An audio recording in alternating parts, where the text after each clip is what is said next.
We're live, baby. We're live. Don't cuss.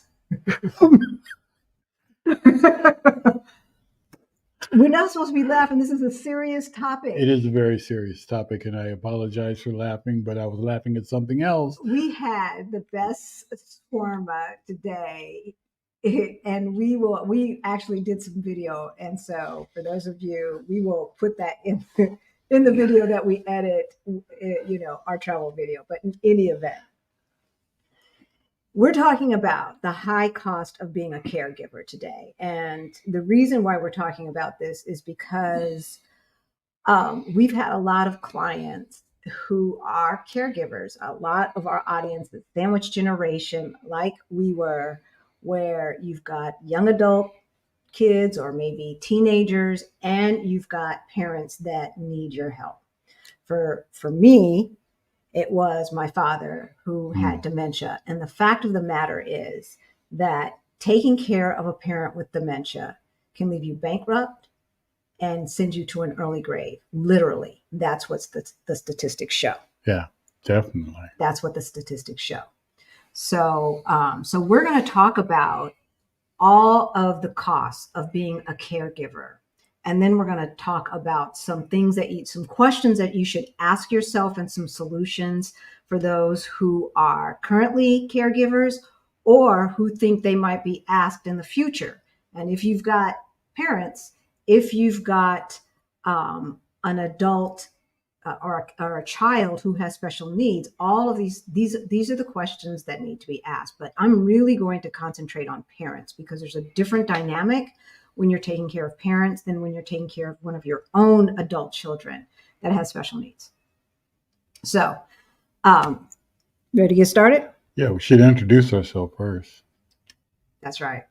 Hi, we want to talk about this. My name's Halisi. And I'm Rick. Welcome to our Black Utopia. On our channel, we talk about money. We talk about money. We talk about money. And more money. And more money. Because the rest of the stuff can't happen unless you have your money straight. Yeah. If you want to make sure you get your money straight, we've got a course for you. And I have just put it up. Maybe I haven't put it in the comments. I put fire in the comments, but I will put it in the chat in a minute. So we talk about money, we talk about travel, and we talk about retiring abroad. So for those of you who are new to our channel, you may not know, about 7.5 years ago, and for those of you who've been watching us for a long time, we got a question about this. How did we do this? And I thought you said this and da-da-da-da. Okay, so we've been on YouTube now for 1.5 years. Can you believe it? Is it 1.5 years? 1.5 years, y'all. 1.5 years. We launched March 2022. It's now mid-September 2023. We coming up on 2 years in a minute here. So about in 17, something like that, we got a wake-up call. We met with a financial advisor. We looked at our finances. He was at retirement age. I was getting close to retirement age, and our money looked crazy. But about 4 years ago, we got our financial act together, and we went from negative 22,000 to over 1 million in net worth today. And so if any of that sounds interesting to you, please hit that subscribe and notification bell so that you know every single time we drop a new video. Share this information with a friend. And if you find this information helpful, please hit that like button. That lets YouTube know that this is valuable information that needs to be shared. So with that, I've got some links in the description below. But first, let's talk about the statistics, the cost of caregiving. So nearly 17% of the U.S. population, we're going to talk about the U.S. because that's what we know and that's the system we know. Nearly 17% of the U.S. population provides unpaid care to an adult over the age of 50. That's an increase of 10 million folks between 2015 and 2020. It went up 10 million. Yeah. And more than 75% of these caregivers are women. Any surprise there? So on average, they spend the equivalent number of hours a week providing care as people traditionally do on their job. Yeah, can you believe that? Caregivers provide an estimated $470 billion, not million, $470 billion of free care. Free labor Free each labor. year. And the thing about this is what the government doesn't take into consideration. They're always trying to cut costs. They're always trying to lower, the amount of money you can have for Medicaid, lower or increase the age for Medicare, and then not help families of a certain income level. But this is hurting the United States GDP. And you would think that the federal government would care about that. Unpaid labor means you can't tax it, right? The average length of time a caregiver provides unpaid care to a loved one is 4.5 years. The amount of time that I spent taking care of my dad was 4.5 years. 11%. Sometimes I just stumble on myself. 11% of care recipients require assistance for more than 10 years. 10 years, y'all. So for those of you who are talking about once someone transitions, I'm gonna. You might want to rethink that. The number of people providing care for 5 years or longer has increased from 24% in 2015 to 28%. So from 24% to 28% in 2020. So it's just increasing. I think that the healthcare system is helping us just live longer, not quality, but survive. Right. Nearly 50% of caregivers are caring for a patient in home. No, caring for a parent. Or caring for a parent. Yeah. In-home care. Make that a little bigger. Okay, I'm gonna make it a little bigger because he doesn't have enough medicine. I don't today. So, all right. In-home caregivers spend on average 37.4 hours a week on direct caregiving duties, which is no surprise because we said it's about the same amount that they spend on their job. 54% of caregivers are employed hourly, while around 40% are salaried, and others report being self-employed or owning their own business. 54% of caregivers are hourly. Now, if you're only out hourly, how do you make up for the fact that you are having to spend this extra time being a caregiver? Now let's talk about Black folks, because this is our Black Utopia. African American and Black caregivers, however you want to frame it. African American caregivers are on average younger than their counterparts. So on average, a caregiver is 50 years old, but for us, it's 47.7 years. They are more often unmarried. African American caregivers report lower household incomes than white folks and Asian folks. Any surprise there? We make less on average anyway. So obviously the caregivers are going to be making less too. And they're unpaid. African American caregivers are more likely to be responsible for high intensity care, providing 31.2 hours of care each week and assisting with multiple ADLs and IADLs, as well as medical care. So for those who don't know, when they say ADLs, what they're talking about are the basic things that you need to be an independent person. Can you feed yourself? Can you clothe yourself? Can you bathe yourself? So what they're saying is that we as a community on average are taking care of more people who cannot do those things on their own than the average caregiver, unpaid caregiver in the United States. What that tells me is we have less access to facilities and resources, but it also tells me that the stress of being Black in America is killing us.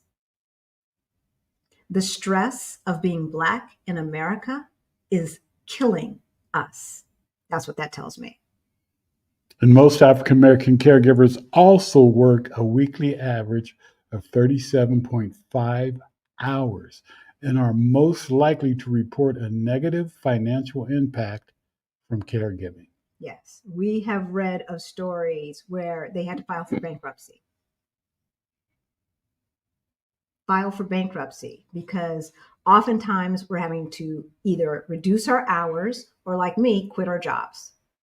Thankfully, by the time I quit, I knew we had our financial act together. So we did not suffer that. But that's only because we found FIRE, financial independence, retire early. So now here's some stats about caring for people with dementia, because oftentimes, so there's two types of situations that we see. Sometimes it's just old age stuff, right? Like my mom, she can still bathe herself, clothe herself, and feed herself. But she's forgetful. So we have to take care of her bills and things like that. She can remember to go to the doctor and make the appointments and get the refills. And she's got a system to make sure she's taking her meds and all of that. So that's one situation. But, there are other situations. If someone has a stroke, they may be mentally okay and physically incapacitated. That's a different situation and does not tend to be as stressful as folks who are caring for people with Alzheimer's and dementia.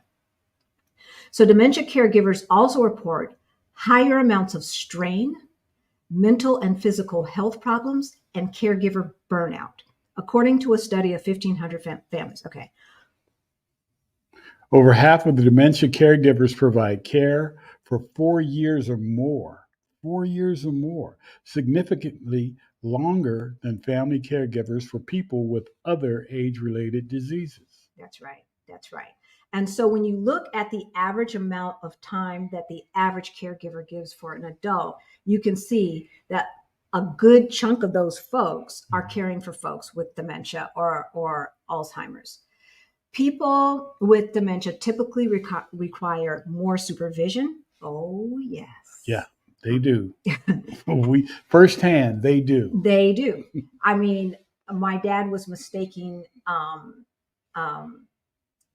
we call it, not perfume, cologne for mouthwash because they were both green. Yes. So people with dementia typically require more supervision and are less likely to express gratitude for the help that they receive. And that's because, they don't know how. They don't have the ability to recognize that they are being helped, much less thank you. As a result, these caregivers are more likely to be depressed.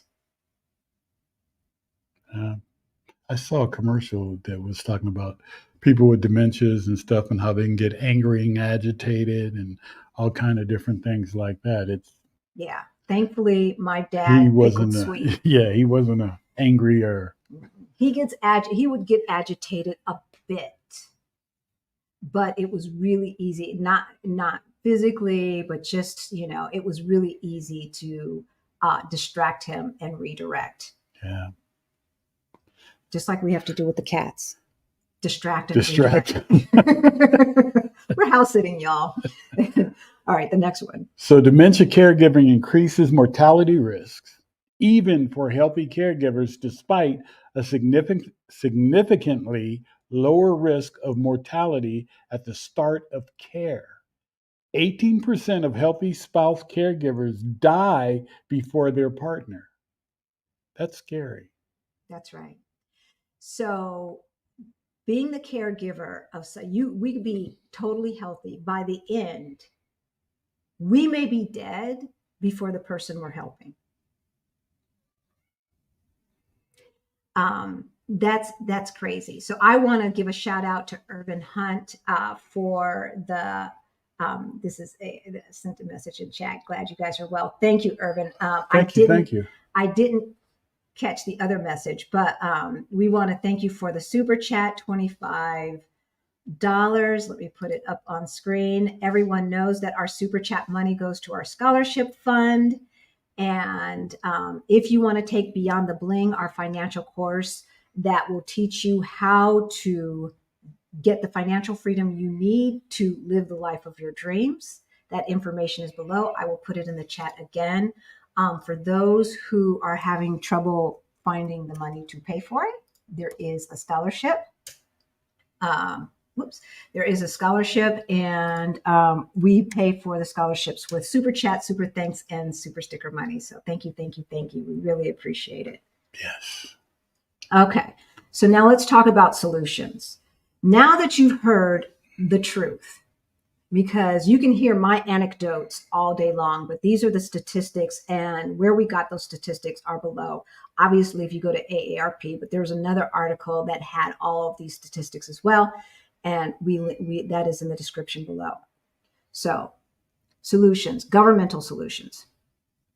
If you can claim them as a dependent, and if your employer offers a dependent care flexible spending account, you can contribute up to $5,000 a year to cover expenses related to caring for your parents. On average, caregivers spend about $7,000 per year of out-of-pocket expenses. I would venture to say it's probably more now. I don't know. The studies were done before this last bit of inflation, so it's probably more like 9,000. But here's the thing with this government program: you can only claim your parent as a dependent if they receive less than $4,000 per year. So basically, no Social Security. Yeah. Because I don't know anybody who doesn't get at least $800 in Social Security. And if they get 400 or 500, it's because usually they have some kind of state pension, right? Right. I mean, so they have to basically get no pension, no Social Security, and you have to prove that you are paying for 50% of their care in order to claim them as a dependent on your taxes. And then you can access some other things. And another way is help from the government, if it helps. If your caregiving responsibilities make it difficult for you to work, you have the Family and Medical Leave Act. Yeah, and then some states have something in addition to that. So again, this will not help you financially, but you can take time off to care for a parent up to 12 weeks, and they have to save your benefits, save your seniority, and save your job. Only for businesses that have more than 50 people. Well, unfortunately, three out of the last 4 jobs that I've had this century have been less than 20 people. So it wouldn't have applied to me. Yeah. All right. Now let's talk about the practical. Practical things. You want to start that, or you want me to say that? I'll say it. Make it clear, because sometimes we need to hear tough love. And I just have to say, my husband doesn't do tough love. He just does love. So he just does love. Make it clear that you cannot sacrifice your finances or your health to take care of your parents. Otherwise, your partner or your children will be in the same position that you are in now. So if your parents are still healthy, help them create a plan now. Don't wait. Get it done now. Yes. And like, you're going to have to be blunt and not go, oh, I don't want to talk about, oh, it's morbid and all of that. No, What's morbid is being in a situation where your hair is falling out, you're losing weight uncontrollably, you're depressed, and you see no way out. That's what's morbid. So if there are siblings, if you've got siblings, which I didn't have any siblings that were in the same position I'm in, they were in another state. She's much younger than I. So that was not an option. But if there are siblings, everybody needs to be involved in this, right? They need to meet to discuss the future, and it should not be left to the person who's closest, the person who's oldest, the person who's most responsible, or all of that. So all of you guys with the capes on, take them off. Do not let people guilt you. No, just because Bubba is irresponsible does not mean that he gets to be irresponsible about this. So if you can't depend upon him for time, he's got to cough up the money, something, or he gets written off, written out of the will. Go for it. Yeah, because we all have them. We all have them in our family. Yeah, So the questions asked are, can they afford long-term insurance? Yeah, long-term care insurance. Yeah. And if they can, look into it. The younger you can get it, the better, obviously. I got it when I was in my 30s, and it's really, really inexpensive for me to maintain it. I have it. Yeah, but for me, I pay what he pays per month, I pay per year. Yeah. So that's how different it is. So for those of you who are still young, get long-term care. If you can get it as cheaply as I got it, I am maintaining it even though I have no intentions on moving back to the United States, because one cannot predict the future, right? So Find out what insurance plans they have now, currently.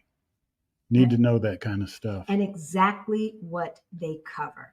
Because a lot of folks think they have something that's going to cover the whole funeral, or it's going to cover this, or it's going to cover that. And then they're gone and you read it and it's like, okay, it's a $500 policy. Yeah. Or, certain things it doesn't cover that they thought it covered. So it's just best to go sit down with them, review it. Yep. Make sure it is what they think it is. Exactly. And what you think it is. This is very important. This one is very important because I almost missed this opportunity. And oh my God, I can't even imagine what situation I'd be in. Create medical and general powers of attorney now to be enacted upon when XYZ. Okay. I almost missed the opportunity to get power of attorney over my dad because he had to be in the frame of mind to give me permission to take over his life. And the attorney was sitting there asking him questions, and I could not prompt. So if it's better to do it now, like I should have done it when he first moved in with me. It didn't even occur to me. Mm-hmm. Thank God for my stepmother who had been through it before. Yeah. And what is the plan and how will it be paid for? If they get dementia or Alzheimer's, what's the plan? What we doing? How are we going to pay for it? And how is it going to get paid for? Because I'm going to tell you, facilities, traditional facilities, not like a nursing home where everybody's in a bed, but a facility where the rooms look like bedrooms and they have activities and they have, nurses and they have doctors and all of that stuff. Those run anywhere from $5,000 to $12,000, $15,000 a month. Yeah. How is that going to get paid for? Got to find out what the state limitations are for Medicaid. Different states have different laws, different rules. Yeah. And find out how much the facilities cost in your state, because what is true in California is not necessarily true in Iowa, is not necessarily true in North Carolina, right? So, and neither are the limits for Medicaid, because that is a state-run program. So see what the limits are in your state for Medicaid.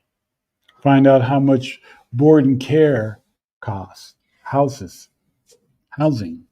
So board and care housing is different from a facility, and maybe every state does not allow it legally. So in California and in Colorado, for child care and elderly care, someone can have a home that is unlicensed as long as they are not taking care of X amount of folks. So depending upon the state, I think in Colorado it might be 6 folks, and I don't know what it is in California. Maybe the same. And you sign a contract with that person that they are a friend or family member who is taking care of your loved one. That's how I did daycare with my son when I was younger as well. She did not have a license that a preschool would have to have because she only had 6 kids in her home. It's not licensed, but it is authorized. Okay. So check that out. How much does a board and care housing cost?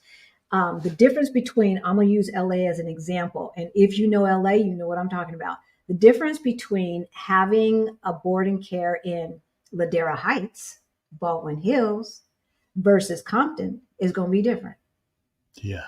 So they need to see what the differences are, and what you would feel comfortable with, and you got to plan accordingly. How's that going to get paid for?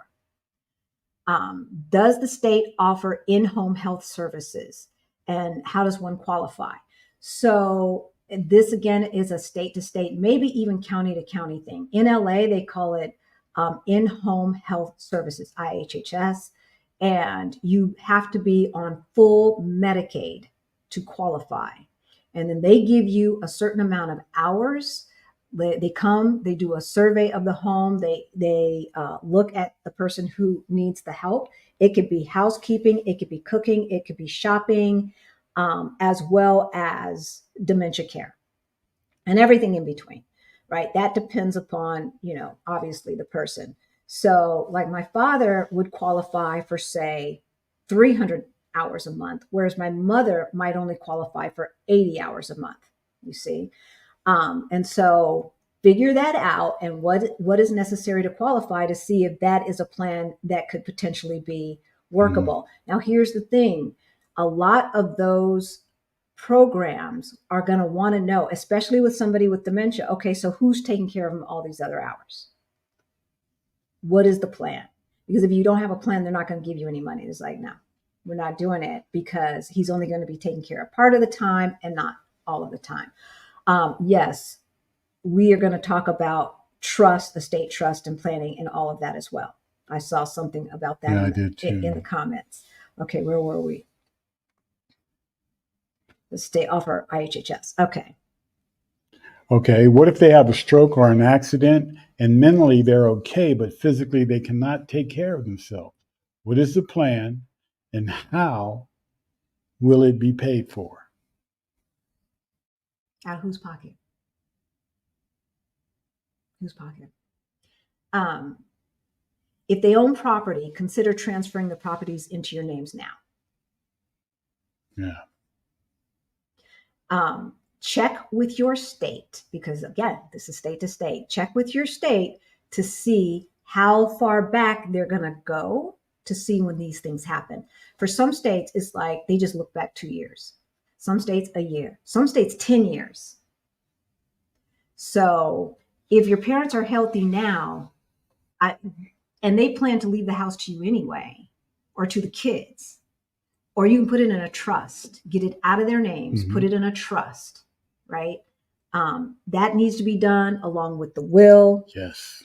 And we've got some other things you see: POAs, wills, estate trusts, etc. Yeah. So for those parents, for those with parents who already need care, or who are already caregiving, make sure you got your POAs, wills, and trusts, like today. Even if you are living in their home and they plan to leave the home, that should be in a trust. You don't want to go through probate. You don't want any of that stuff. And if you transfer it into your name right now and you're trying to seek governmental help, that's a red flag. Put your name on all the bank accounts.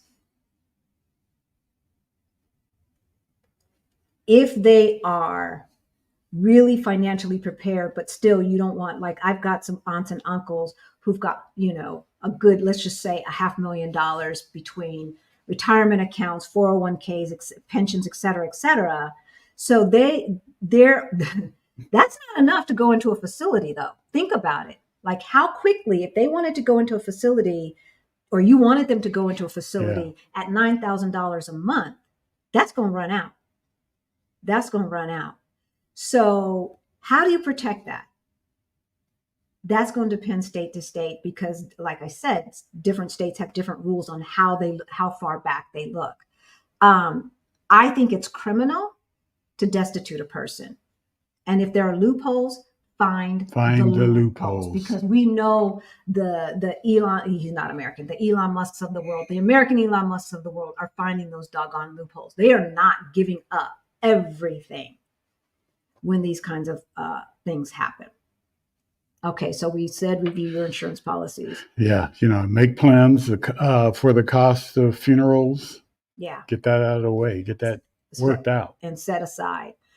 I said put your name on all the bank accounts. You will need to go into the bank with them. They will need to have a valid ID, and they will need to be in a state of mind where they can say, yes, I want this to happen. Banks are very, very, very, very picky about that. I walked in with a POA with my dad, but his license was expired and I couldn't get my name on his bank account. Because if it's an expired license, it is no longer valid and no longer proves that the man on the picture, the state ID, the California state ID, is the It's man sitting him. next to me. Yeah. Really? Really? But I don't know if that's a law or a policy for the bank that we were at. I really don't know, because it could be just a bank policy or it could be a state law. I have no idea. So these are the lessons that we have learned, Oh, yeah. y'all, and it is no joke. Find a connection within the Medicaid system and any kind of in-home healthcare system. You'll need it. You're going to need it. I've talked about this before, but it was not until a friend of my mom's connected me. She used to work in the system. She was retired. She connected me with someone who was still working in the Medicaid system, where I was able to detangle everything and figure out how I would not have to come out of pocket $2,100 a month on top of the $2,500 a month he is already paying. I am helping him pay. We're not financially having to help him pay, thank God, but I have to do the thing because he can't, right? I have to make sure that the bills are paid. So, but he doesn't have enough to pay $2,200 plus the $2,500. He doesn't get enough, and I'm not paying it. So where's that money going to come from? So, like I said, there are loopholes. We found the loophole. The person on the phone said, well, if you do X, Y, and Z, then you can count that.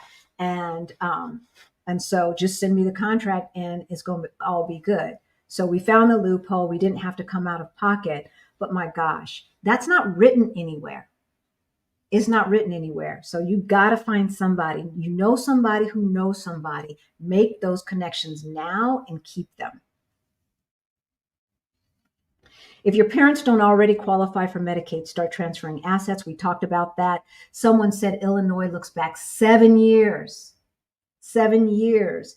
So that's cruel. So if you check it out, if your parents are still fine, they might just be our age if you're watching this, right? Do the research now. Make the transfers now. Mm-hmm.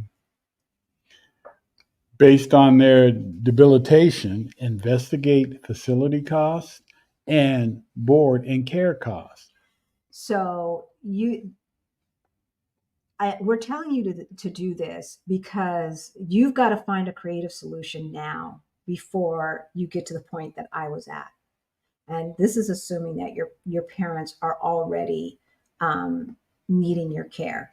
And the reason why we added this again is because if your parents are healthy, then you're looking in general what it's going to cost. And then you are going to add the 3% inflation, depending upon, how far in the future you expect this to happen. It's going to happen. It's going to happen. Not dementia necessarily, but they're going to need your help. So whatever kind of help that is, plan for that. Be prepared today. For it. Yeah. Lastly, do not feel guilty. Don't get the guilties for not martyring. You ain't got to be a martyr. Yeah, don't be a martyr. You do not have to be a martyr.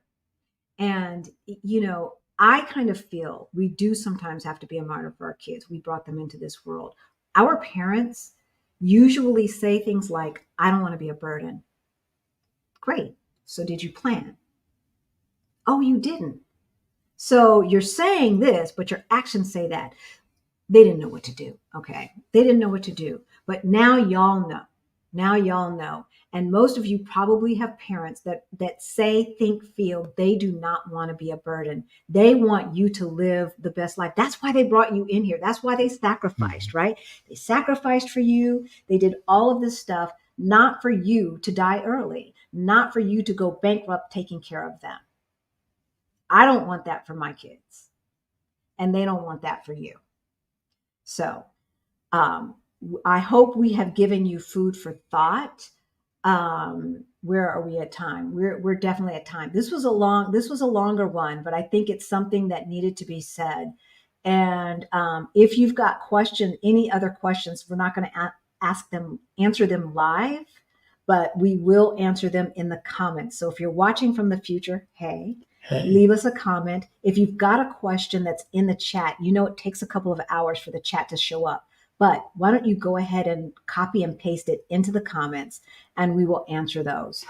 So Martin said her father just passed away not too long ago. Oh, I'm sorry to hear about that. Right there. My father just passed on Labor Day. We have the trusts and wills. Good. He was incapacitated, and even though we had a guarantor for the bank person did not hear of that. Yeah, we opened up a new account. Yeah, see. Our condolences to you. Yeah, I know it's hard. Depending, it's hard, and then sometimes it's a relief, and it's okay to feel that relief as well. It's okay to feel that relief as well, because this stuff is hard, y'all. And I have to say, had we not been in the financial position for me to quit when I did, I don't know if I'd still be in my right state of mind. Real talk. And with that, we love you. We love you.